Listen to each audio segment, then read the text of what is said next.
It is the morning of June 8th, 1998, and for the workers at the DeBruce Grain elevator, Wichita, Kansas, it is like any other day. They work at the Guinness Book's World Record holder for the largest grain elevator. The structure is truly an impressive sight with its 310 grain storage silos and being roughly half a mile in length. Reportedly, if storing wheat exclusively, it can supply the wheat for all the bread consumed in the United States for nearly 6 weeks. However, this seemingly ordinary Monday morning would be the backdrop to a disaster. An explosion would spread a fireball across most of the vast structure, killing and injuring several workers on site. The disaster would become another in a long list of events linked to, from an outsider's perspective, a rather innocuous item: dust. But for those in the know, grain dust is a horrific fuel for fires. My name is John, and today we're looking at the DeBruce Grain elevator explosion. Our story's beginnings go all the way back to the start of humans becoming an agrarian species. Okay, maybe for brevity I'll start a bit later on in human history. There is extensive evidence of bread making in ancient Egypt. Okay, I'll bring it forward a bit more. Making use of machines to help in the processing of grain goes back surprisingly far, to water-powered grain mills of Asia Minor before 71 BC. Over the coming centuries, thousands of grain mills would pop up along rivers across the world. Like with most tool-driven industries, the grain processing world would make giant leaps forward in grain production during the Industrial Revolution. The Industrial Revolution changed human history forever, where workers were brought out from the countryside into the factories. A side effect of this was a population boom, which necessitated ever more food production. The improved efficiency in farming, milling and bread production, because of the Industrial Revolution, meant that ever more storage was needed to feed the ever-growing population. As such, grain storage solutions became a very important cog in the machine of food production. With the advent of the steam engine, greater power was available to enable transport of grain via conveyor belts. The first steam-powered grain elevator is credited to Buffalo, New York in 1843. Early elevators were housed in wooden structures and produced an insane amount of dust. And as such, something that went hand in hand with these buildings was explosions and fires. Let's talk about why grain dust is such a big issue with fires. You see, grain when processed and transported creates fine dust particles which hang around in the air. Fine dust has a greater surface area compared to their mass. And due to solids only being able to burn on their surface, i.e. the area that has access to oxygen, dust particles can burn much quicker than many other solids. The small size of each particle means little energy is also needed to catch fire. If in high enough concentrations, just a small spark can cause combustion, and grain elevators with their power sources of steam, diesel, petrol or electric being a potential ignition source, poorly maintained bearings, or a small static shock being all that's needed to start an explosion. As technology improved, bigger and bigger grain elevators would be built, eventually culminating in the DeBruce Grain elevator. With each increase in size, so did the scale of its disasters. For example, the Washburn Mill explosion of 1878, the Westago explosion in 1977, and in the 1990s, DeBruce would be no different. But first, let's look at the origin of the DeBruce elevator.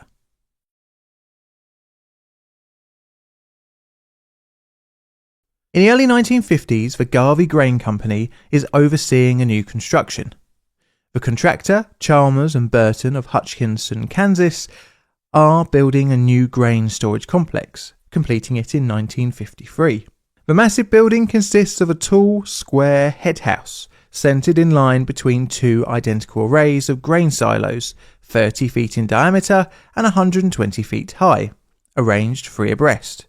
But soon this is not enough for the Garvey Grain Co., and the facility is again placed under construction, being extended symmetrically on each end. An additional 33 silos are added, leading to a total of 310. Every inch of usable area is utilised, not just the circular silos, but even the star-like shapes between. After the extension, the complex is a whopping 2,716 feet long and 92 feet wide. The head house was the centrepiece to the whole complex, and, in all intents and purposes, is the most important part of the facility's ability to sort and store grain. Let's look at the grain's journey. Right, well, delivery to the site can come in two ways, by rail or road. Let's just say railcar for now. It is emptied into a dumper pit below the head house. Here there is a small, by comparison, conveyor belt. This belt takes the grain to the bottom of the elevator. DeBruce has 4 of these, and they consist of a belt with buckets attached for scooping up the grain. The elevator takes the grain all the way up to the top of the head house. From there it is sent down 2 chutes into bins where it is weighed. Then the grain is dropped either onto a looped conveyor belt or back down to a rail car. Now the loop belts are pretty impressive. There are 4, and each is a continuous 3,000 foot long conveyor. These run along the top of the silos from the gallery floor level to the head house, all the way along the top of the silos. Just to clarify, there are 2 in each direction, to the south and north wings of the complex. Grain runs along the top of the silos on the conveyor belts away from the head house, along the gallery, where a device called a tripper diverts the grain into the selected silo. The conveyor belt continues along the entire length of the silo array and down the end of their respective end. This belt now goes underground underneath the silos in 2 tunnels per array, 1 for each belt. Here is where grain can be emptied from a silo, where the conveyor belt transports it back to the head house for the process to essentially repeat. The tunnels underneath the silos have connecting passageways called crossovers. These allowed staff to access either tunnel when undertaking work.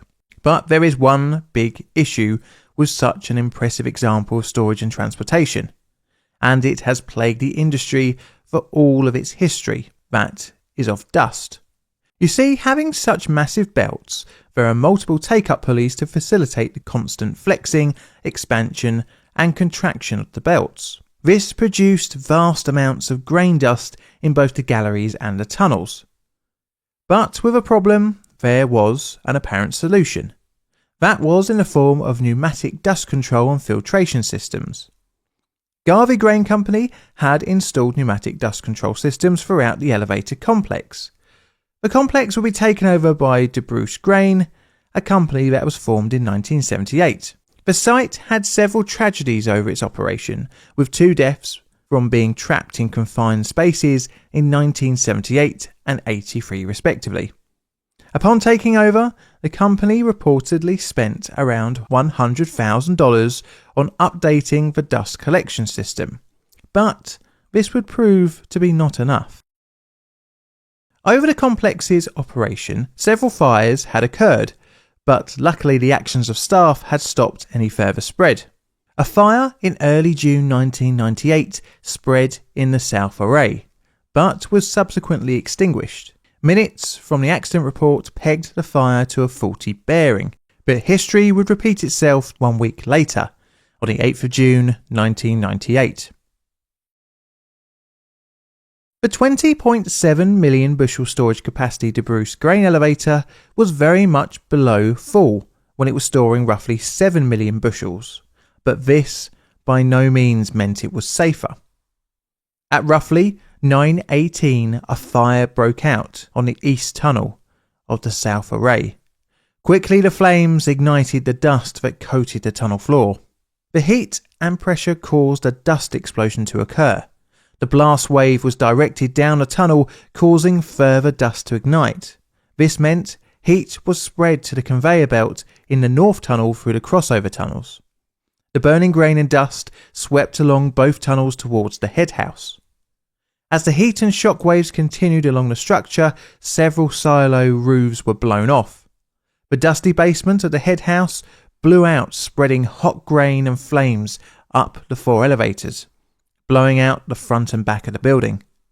A fireball was created in the explosion and travelled along the south and north galley away from the head house.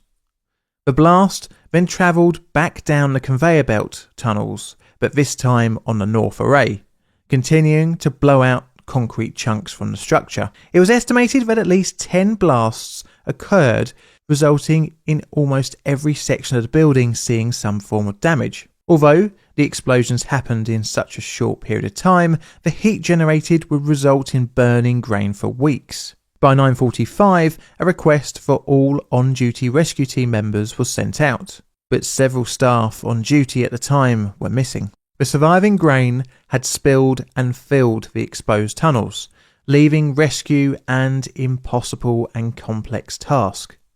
2 workers were killed instantly in the blast. 11 were injured, with some even stranded on various sections of the building's rooftop. A helicopter and crane was used to rescue these workers. By the next day, some 90 rescue workers from Wichita, Nebraska, and Oklahoma were digging with shovels and bulldozers whilst trying to rescue the missing workers. By the 11th, the death toll would be up to 5 as bodies were recovered amongst the wreckage. Rescue workers continued to search the South Array for the final person, but sadly their body would be discovered in the East Tunnel.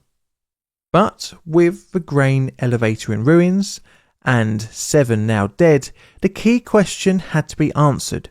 What was the cause of a DeBruce elevator explosion? Investigators from OSHA arrived on the site on the 22nd of June and started immediately gathering eyewitness and physical evidence. Several witness accounts pointed towards the South Array being the beginning point of the disaster. In the recovery works, a lot of tangible evidence was lost as parts of the structure were removed to gain access to victims' bodies. The ignition source was located in an overheated bearing on the South Array East Tunnel conveyor belt, the same area where just a week before there had been a fire. Disaster could have been averted if the bearings had been given simple grease applications. It was also found that the dust collection system had been out of use for nearly a year and no policy of manual dust clearing had been implemented. It was discovered that in some places, even after the fire and explosions, that dust was still at a depth of 7 inches. Thus, the stage was set for the 8th of June, even though the blatant warning signs were there. The DeBruce disaster is a classic case of poor maintenance and poor management, where the workers become the victims of cost-cutting. OSHA cited DeBruce Grain in December 1998 for violations of grain handling standards. The company paid a fine of $650,000 in the early 2000s. But this wouldn't be the end of deaths linked to the grain industry as a whole in the US, or even the elevator in Wichita. 2 more would die in the rebuilt grain facility after DeBruce's merger with Gavilon Grain in 2018, after being buried in grain on site. Now, where would you rate this disaster? I'm going to put it a 4 on my disaster scale, as well as a 4 on my legacy scale.